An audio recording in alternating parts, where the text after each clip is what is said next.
하나님의 뜻을 따라 그리스도 예수의 사도로 부르심을 받은 바울과 형제 소스데네는 고린도에 있는 하나님의 교회 곧 그리스도 예수 안에서 거룩하여지고 성도라 부르심을 받은 자들과 또 각 처에서 우리의 주 곧 그들과 우리의 주 되신 예수 그리스도 이름을 부르는 모든 자들에게 하나님 우리 아버지와 주 예수 그리스도로부터 은혜와 평강이 있기를 원하노라. 그리스도 예수 안에서 너희에게 주신 하나님의 은혜로 말미암아 내가 너희를 위하여 항상 하나님께 감사하노니 이는 너희가 그 안에서 모든 일 곧 모든 언변과 모든 지식에 풍족함으로 그리스도의 증거가 너희 중에 견고하게 되어 너희가 모든 은사에 부족함이 없이 우리 주 예수 그리스도의 나타나심을 기다림이라. 주께서 너희를 우리 주 예수 그리스도의 날에 책망할 것이 없는 자로 끝까지 견고하게 하시리라. 너희를 불러 그의 아들 예수 그리스도 우리 주와 더불어 교제하게 하시는 하나님은 믿부시도다. 아멘. 지난 19일자 기사에 보니까 이런 타이틀의 기사가 나와가지고 봤어요. 하나님 믿고 투자하세요. 보셨어요? 하나님 믿고 투자하세요. 그 다음 나와 있는 게 200억 원 교인 등진 목사. 깜짝 놀라가지고 보니까 2008년도에 강남에다가 교회를 세우고 그 옆에다 경제연구소를 세워 매달 세미나 형식으로 투자 설명회를 열었던 목사가 있어요. 그리고 이 목사라는 사람이 하는 말이 하나님이 감동과 계시를 주셔가지고 자기는 어떤 항목이 어떤 기업이 투자하면 오를지를 알고 있기 때문에 자기를 믿고 투자하면 매월 최고 8% 이자를 주겠다고 해서 투자자를 모으기를 시작했습니다. 그리고 이게 독일과 터키까지 가서 한인교회 가서 투자자를 모았고 총 피해액이 200억 원이래. 200억 원. 우리가 생각할 땐 말도 안 되지만 더 웃긴 게 뭔지 아세요? 여기에 투자했던 피해자들 중에 목사들도 있고요, 신학 교수도 있고요, 선교사도 있고요, 심지어 신학생들도 있어요. 그 교회 교인들은 말할 것도 없고. 그러니까 신의 계시를 받아가지고 투자한다. 그러면은 그 투자하는 주식 종목마다 다 주가가 오른다 해서 사람들이 처음에는 뭐 1,000만 원씩, 2,000만 원씩 했는데 계속 거기에 매달 이자를 주니까 투자액이 늘어난 거예요. 알고 보니까 실제로 이득을 낸 게 아니라 돌려막기를 하고 있는 거죠. 계속 손해를 보고 있는데 이게 다 드러난 거예요.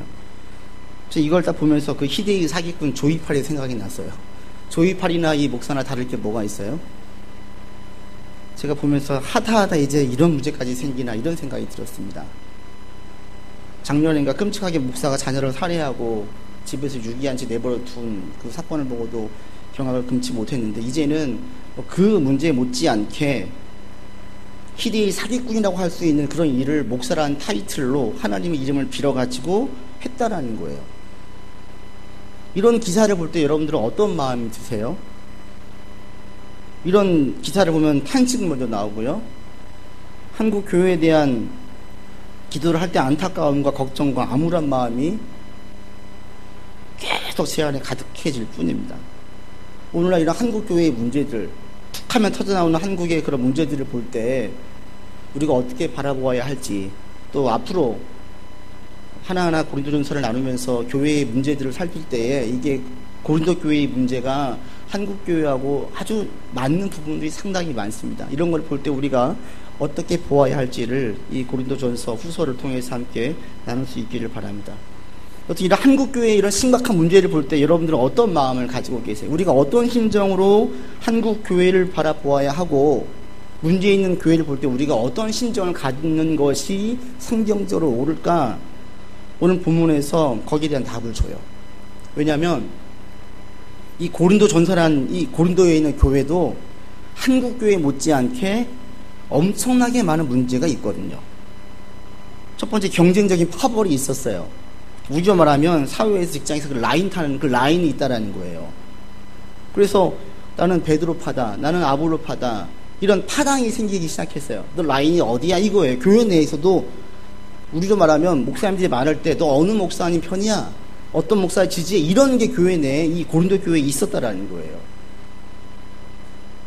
심지어 윤리적으로 또 얼마나 심각한 문제가 있냐면 어떤 남자가 자기 아버지의 아내하고 동거했어요. 그게 나와요, 고린도서. 근데 그거를 교인들이 알고 있는데 그냥 놔둬. 자기 아버지의 아내하고 동거하는 그 아들이 교회에 버젓이 신앙생활하고 있다라는 거예요. 또 이 교회 내에 교인들 가운데 법적인 소송에 지금 휘말려 있는 교인들이 있었어요. 그 교회 내에. 심지어 어떤 사람들은 몸을 파는 여자와 관계를 맺고 와가지고 아무렇지 않은 듯이 교회 내에서 얘기를 해요. 근데 그게 가능한 상황이 돼버리는 거예요. 그만큼 물론 고린도가 항구 도시였기 때문에 그만큼의 타락한 전체적인 분위기도 있었지만 교회 내에서 이런 일들이 버젓이 있었다라는 거예요. 그뿐 아니라 뭐 우상의 제사에서 드리고 난 고기를 먹을 것인지 말 것인지 이 고린도 특정 상황에서 벌어지는 사회적인 문제들도 여러 가지가 있었어요. 그러니까 지금 우리 한국교회의 문제들을 싹 갖다 놓으면 한국에 어떠한 문제 있는 교회보다 문제 있는 교회가 고린도 교회라고 얘기해도 과언이 아니에요. 근데 거기에 비해서 바울은 어떤 사람이에요? 바울은 철저히 구약 말씀에 충실했던 대단히 윤리적으로 깨끗한 사람이에요. 윤리적으로 깨끗한 바울이 볼 때의 고린도 교회를 볼 때의 어떤 마음이겠습니까? 훨씬 더 큰 충격이겠지요. 그리고 이 고린도는 바울이 1년 반 동안 체류하면서 세웠던 교회예요. 1년 반이라고 이야기하면 바울이 선교지 중에서 가장 오래 머문 곳 중에 한 곳이 고린도고 그만큼 바울의 애정이 가득 담겨져 있는 곳이 고린도라는 얘기입니다. 근데 이런 교회에 이런 기가 막힌 문제들이 막 생겨가지고 바울 교회에 막 들어왔어요. 그때 바울이 어떤 심정일까요? 어떤 심정이겠어요? 당연히 참담하겠죠. 괴롭겠죠. 절망스러울 것입니다. 그리고 이 고린도전서에 보니까 이 고린도 교회 내에 은사도 많았대요. 그러니까 다양한 하나님의 은혜를 경험한 사람들이 많았다라는 거예요. 하나님의 살아계심을 알고 있었다라는 거죠. 그런데도 이런 윤리적인 타락한 문제가 그 교회 내에 계속되고 있었고 이런 많은 죄들이 있었다라는 겁니다. 근데 바울이 처음 시작을 할 때 그렇게 절망스러운 가운데에 이 서신서를 이 편지를 쓰지 않아요. 여러분 8절에 보십시오. 8절 바울이 어떤 심정으로 고린도 교회의 문제들을 풀어나갔는지 같이 읽겠습니다. 주께서 너희를 우리 주 예수 그리스도의 날에 책망할 것이 없는 자로 끝까지 견고하게 하시리라. 바울이 고린도 교회의 문제들을 하나하나 풀어낼 때에 그 첫 출발 마음가짐이 8절이에요. 뭐라고 이야기해요? 너희 지금 음란한 문제가 있고 법정이 소송으로 휘갈려 있고 파당이 형성되어 있는 그 고린도 교회의 편지를 쓸 때의 바울의 심정이 우리 주 예수 그리스도의 날에 책망할 것이 없는 자로 견고하게 세울 것을 믿는 믿음으로 이 편지를 쓰고 있다는 거예요. 즉 바울은 고린도 교회를 볼 때 참담함, 괴로움, 절망으로 편지를 쓰는 것이 아니라 어떤 꺼지지 않는 기대감을 가지고 이 편지를 쓰고 있다는 거예요. 앞서 말씀드렸듯이 윤리적으로 깨끗한 바울이 볼 때 이 윤리적으로 무너져 있는 고린도 교회의 이 문제는 엄청 충격이었을 것이고 그 충격에서 무엇인가를 막 쏟아낼 때는 대부분 어떻게 쏟아내요? 막 원망과 하소연과 얼마나 내가 힘들어하는지 비통한 마음을 막 쏟아내죠. 바울이 그런데 그렇게 시작하지 않아요. 전제가 나는 반드시 너희 고린도 교회가 다시 회복되어지고 온전하게 견고하게 설 것을 믿는다는 것을 전제로 시작을 해요. 이게 바울의 믿음이었어요. 이게 어떻게 가능합니까? 그 시작이 8절 맨 처음에 있어요. 그 주체를 바울은 고린도 교회 교인으로 보지 않고 누구로 봐요? 주께서라고 얘기해요. 주께서. 바울이 볼 때 너희들 안에 있는 어떤 성품들이 너희들 안에 있는 어떤 열심들이 먼저가 아니라 주체가 주님이에요. 예수님이에요. 예수님께서 너희를 견고하게 하실 것이기 때문에 이 믿음에서 출발을 해요. 너희들은 지금 믿음이 있으니까 잘 될 거야 이걸로 출발하지 않고 주체를 고린도 교회에 있는 성도들에게 두지 않고 주체를 예수님에게 두고 있어요. 그래서 바울은 이런 꺼지지 않는 기대감을 가지고 이들 가운데 편지를 쓸 수 있게 된 것입니다. 우리가 한국교회를 어떤 마음으로 바라보아야 할까요? 어느 목사가 주식을 투자하라고 해서 이것이 사건이 터졌어요. 또 어느 교회에서는 변칙 세습을 하고 편법으로 세습을 해서 그걸 또 기사화된 적도 있어요. 법정에서 지금 소송에 휘말리고 있는 교회들이 너무나 많아요. 목사로, 장로로, 교회 교인들로 어떤 누구로 할 것 없이 교회 내에 있는 사람들로 인해서 벌어지는 문제들이 많고 실시간 검색 순위에 막 올라서 교회 사람들이 교회를 향해서 막 욕을 퍼부어댈 때에 그런 기사를 볼 때 우리가 어떤 심정을 먼저 가져야 돼요? 아이고 이게 아니라 그럼에도 불구하고 한국 교회에 여전히 소망이 있습니다로 시작을 해야 돼요. 여러분 그렇게 바라보세요? 이런 문제들이 많지만 결국에는 하나님께서 우리 한국 교회를 책망할 것이 없는 교회로 견고하게 세워주실 것을 저는 믿습니다 라는 믿음으로 시작해야 된다는 거예요.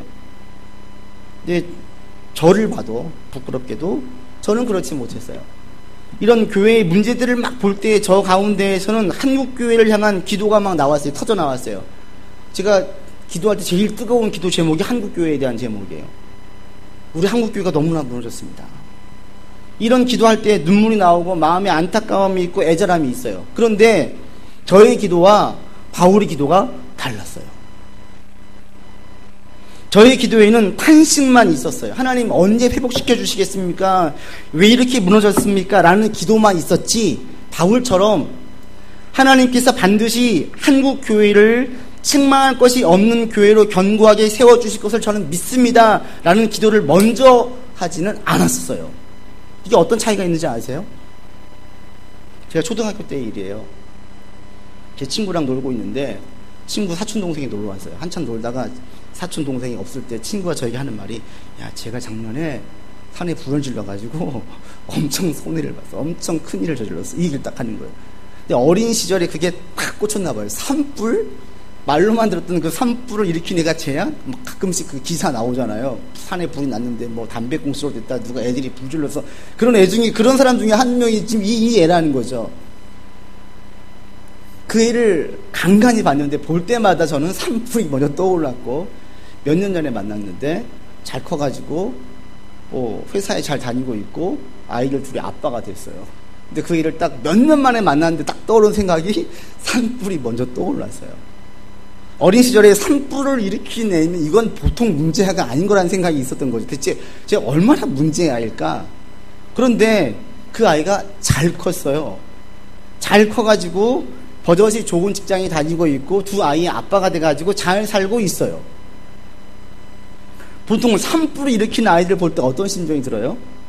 이 아이처럼, 이 사촌처럼 잘 크는 경우도 있지만 많은 부모들은 자기 아이에게 막 타박을 하죠. 타박을 해요. 늘 무엇인가 문제를 일으켰던 아이를 볼 때에는 너는 대체 커서 뭐가 되려고 그러냐, 내가 너 때문에 속상해 죽겠다, 심한 경우는 내가 너 낳고 미역국 먹은 내가 한통하다, 막 이런 막 얘기를 막 쏟아내요. 왜 그래요? 그 자녀를 바라볼 때 한심한 거죠. 그러면서 엄마는 그 문제를 해결하면서도 계속 그 아이에게 이렇게 얘기하죠. 너는 제발 좀 하면서 네가 하는 게 그렇지, 계속 이런 소리만, 이런 말만 쏟아낼 것입니다. 늘 자녀를 한심하게 바라봤던 부모는 자녀가 문제를 일으킬 때마다 자녀를 한심하게 보는 마음이 더 커져만 가요. 그런데 자녀를 향한 기대하는 마음을 가지고 있는 부모들은 자녀가 문제를 일으킬 때에 절대 자녀에게 그렇게 한심의 말들을 하지 않죠. 그 문제를 해결하기 위해서 때로는 자녀를 매를 들 수도 있고 잘못된 것을 고쳐주기는 하지만 그 문제가 자녀를 바르게 성장시키는 데 큰 해가 되지 않도록 계속 주의를 기울입니다. 자녀에 대한 기대의 마음을 가지고 있습니다. 절대 자녀에게 네가 하는 게 그렇지 이런 말은 하지 않아요. 즉 똑같은 문제를 일으켜도 어떤 부모들은 그 자녀에 대한 기대의 마음을 접어버려요. 또 어떤 부모들은 여전한 기대감을 가지고 있어요. 같이 자녀가 일으킨 문제들을 다 해결해 주면서 한편의 부모들은 네가 하는 게 그렇지, 계속 이 마음이 쌓여가요. 다른 한편의 부모들은 여전히 그 자녀에 대한 기대감을 가지고 있어요. 제가 한국교회를 보고 기도할 때, 한국교회의 문제가 터질 때마다 했던 그 저희 마음이 자녀를 한심한 듯이 바라보는 그런 부모의 마음과 똑같았던 거예요.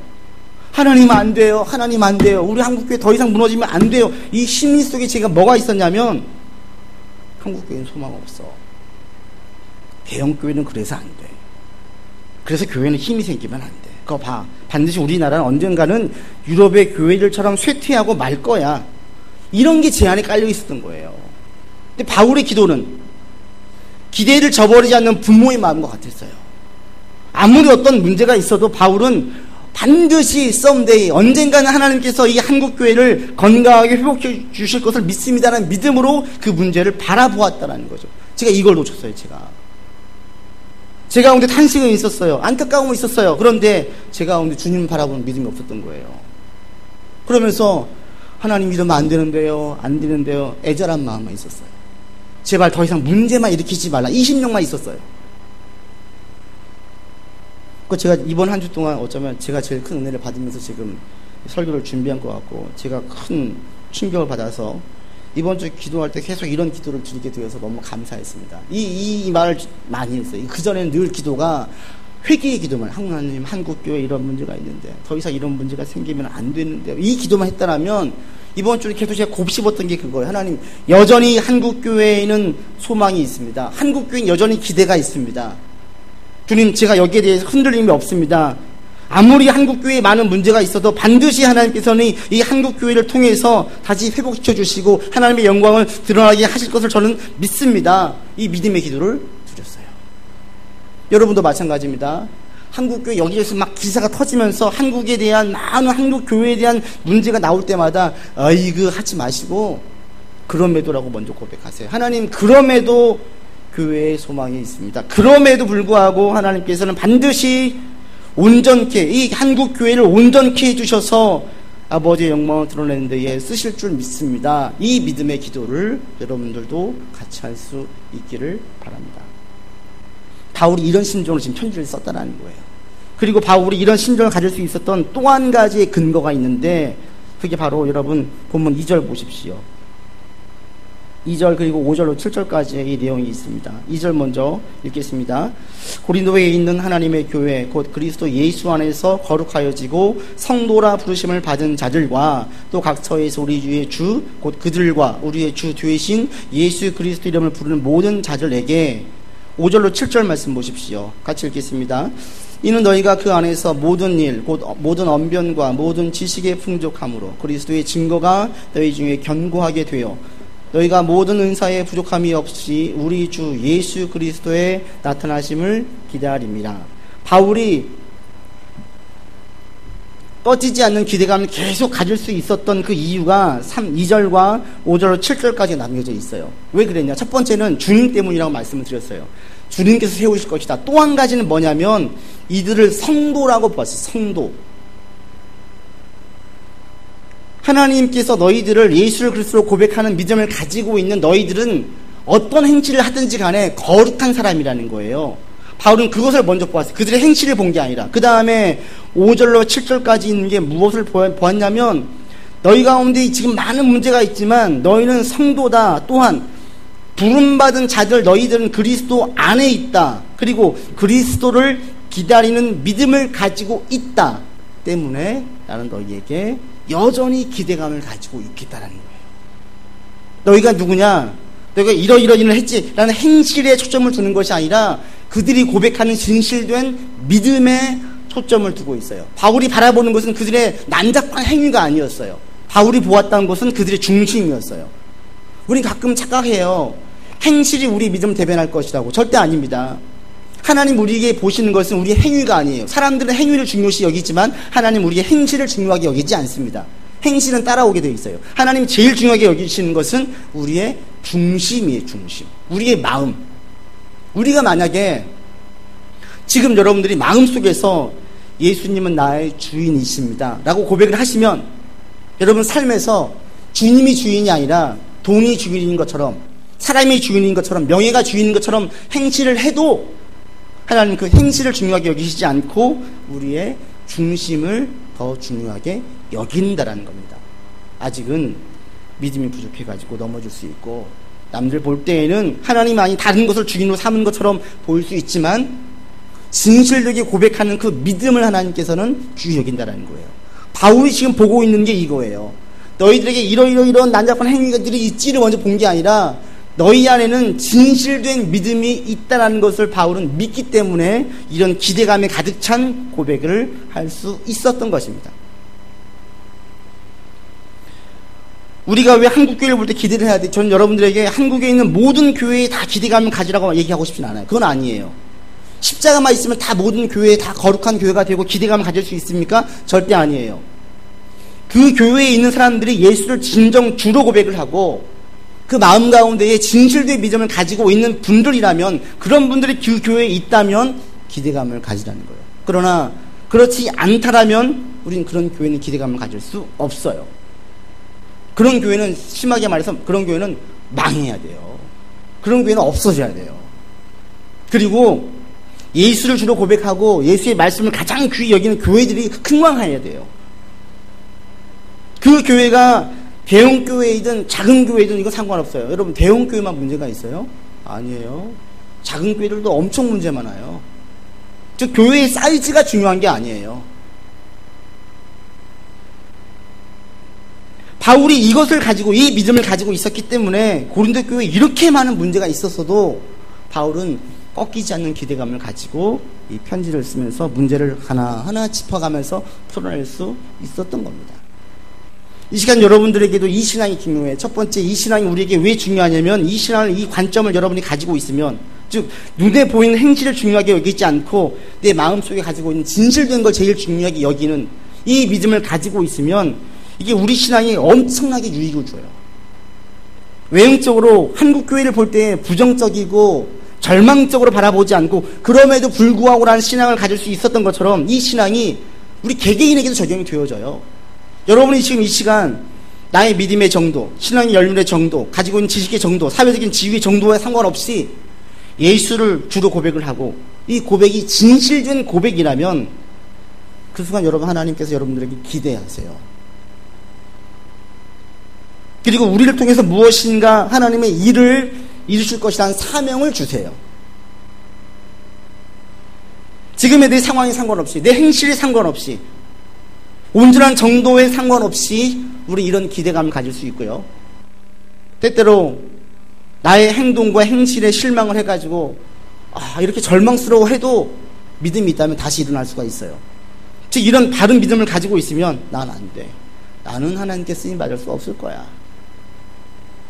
나는 영 글러먹었어. 이런 말을 절대 할 수 없다라는 거예요. 설령 세상 사람들이 볼 때에는 너무나 충격받을 정도로 실망스러운 죄를 저지른다고 해도 하나님은 실망하지 않나요? 우리가 진실된 믿음, 진실된 믿음의 고백만 있다면 하나님은 계속 우리 가운데 그런 기대를 가지고 계십니다. 그래서 이 믿음을 가지고 있는 사람들은 절대 자신을 볼 때에 실망하지 않아요. 저도 저에게 실망하지 않아요. 여러분도 여러분 자신에게 실망하지 마세요. 이 바른 믿음을 가진 사람이. 그래서 예수님을 잘 믿으면 자존심은 약해지고 자존감은 좀 세져야 돼요. 높아져야 돼요. 자존심, 자기 고집, 주장을 막 내세우는 것들은 죽어야 되고 자기를 귀히 여길 줄 아는 자존감은 높아져야 돼요. 이게 복음을 가지고 있는 자에게서 나타나는 변화들입니다. 그리고 이런 것들이 자연스럽게 이런 믿음이 다른 사람들에게도 향해요. 너는 안 돼. 쟤는 뭐 말로는 그럴듯한데 행실을 보면 아니야 라고 했던 것들이 바뀌어져요. 점점 사람들 향한 부정적인 말들은 내뱉지 않게 되고 사람들 향한 존중해주고 기대하는 말들이 더 많이 나오게 되어져 있습니다. 나 자신을 볼 때에도 그런 마음을 가질 수밖에 없어요. 왜? 나는 처음에 비루한 자였어요. 나는 행실이 부족한 자였어요. 나는 쓰임받을 수 없는 자였어요. 아무도 내게 주목하지 않았었어요. 그런데 예수를 믿고 난 이후에 하나님께서 저에게 꿈을 주시고 사명을 주시고 점점 사람들 앞에서 서게 하시고 여기까지 오게 하셨어요. 그렇다면 지금 내 눈에 보이는 연약해 보이는 저 사람 가운데에 그리스도에 대한 믿음만 있다면 저 사람은 어떻게 쓰실지 우리는 몰라요. 때문에 어느 누구에게도 절대로 정죄의 말, 단정짓는 말을 해서는 안 됩니다. 여러분들 그런 말 절대 하지 마세요. 우리가 어떻게 저 사람을 평가할 수 있어요? 몰라요. 그리고 오히려 기대하는 마음을 가질 수 있습니다. 나 같은 사람도 쓰셨다면, 저 사람이 주님 안에 있다면 저 사람을 쓰시기에는 부족함이 없는데 더 쓰실 수도 있지요. 그래서 믿음 안에 있는 사람들에게는 다른 사람들을 향할 때 기대의 마음을 말을 많이 해야지, 절대 정죄의 말, 단정짓는 말들은 하지 않게 됩니다. 이게 이 신앙을 가진 사람들에게 보여주는 모습이에요. 여러분, 혹시 여러분 스스로에 대한 기대를 버리셨어요? 절대 버리지 마세요. 하나님 여러분을 향해서 분명히 여러분을 통해서 여러분의 이름을 호명해서 불러서 이 자리에 앉혀주셨다면 반드시 여러분을 통해서 무엇인가 하나님의 일을 감당하게 하세요. 하나님의 영광을 드러내는 데 우리를 쓰십니다. 지금 내 상황이 어떤지 상관없이. 이 믿음은 절대 버리지 마세요. 그리고 이 믿음을 다른 사람들에게도 그대로 가지고 계세요. 그래서 이걸 자꾸 확장시켜 나가야 되는 거예요. 나에 대해서, 옆 사람에 대해서, 우리 교회에 대해서, 다른 성도들에 대해서, 한국 교회에 대해서, 그리고 가장 가까이 있는 여러분의 식구들에 대해서도 어떻게 쓰실지 몰라요. 기대를 버린다는 것은 여러분이 눈에 보이는 행실만을 본다는 겁니다. 그런데 믿음은 눈에 보이는 것을 믿는 게 아니잖아요. 말씀을 믿는 것이지요. 말씀에는 하나님께서 우리 모든 사람들에게 기대를 가지게 하고요, 소망으로 바라볼 수 있게 만듭니다. 이 시간 여러분 가운데 이런 바울과 같이 꺾이지 않는 기대감을 가질 수 있기를 바랍니다. 그 여전한 기대감으로 여러분 자신을 보시고 주변 사람들을 보시고 한국 교회를 보시고 문제가 있을 때마다 오히려 이런 기대감을 더 강화시키면서 다시 고백을 하면서 나갈 수 있는 여러분들 되기를 바랍니다. 저도 말씀을 준비하면서 맨 마지막에 이렇게 적었어요. 그래, 나는 반드시 하나님께 칭찬받는 목사로 설 거야. 그래, 나는 하나님께서 책망할 것이 없는 견고한 자로 서게 될 거야 라고 제가 딱 적용과 결단을 내렸어요. 이 고백은 여러분들 모두에게도 그대로 있어지기를 바랍니다. 여러분들은 반드시 하나님께서 책망할 것이 없는 자로 서게 하실 것입니다. 이 고백을 하시고 이 고백이 사람들에게로, 우리 한국 교회에게로, 세계 열방으로까지 펼쳐질 수 있는 믿음이 이 시간 저와 여러분 가운데에 가득할 수 있기를 주의 이름으로 권면을 드립니다. 기도합시다. 하나님, 고린도 교회에 많은 문제가 있습니다. 이런 문제들이 한국 교회에 너무나 많습니다. 절망스럽고 탄식이 나오고 눈물이 마르지 않습니다. 그런데 이런 눈물이 절망의 눈물이었습니다. 하나님, 다시 한번 꺾이지 않는 기대감을 가지고 한국 교회를 향해서 기도하게 하시고 이 믿음이 내 중심에 바로 설 수 있도록 인도하여 주시옵소서. 때로 우리 스스로에게 실망할 때가 많습니다. 그런데 하나님, 우리가 행실로 인해서 실망하지 않게 해주십시오. 이 시간 주님께 향한 믿음에 진실된 믿음을 주님께서 아시오니 우리를 붙잡아 주시고 종국에 반드시 견고한 자로, 온전한 자로 세워주실 것을 믿으며 나아갑니다. 우리를 주장해 주시고 이번 한 주간도 주의 은혜 안에 거하게 온전히 인도하여 주옵소서. 우리 구주 예수 그리스도 이름으로 기도드립니다. 아멘.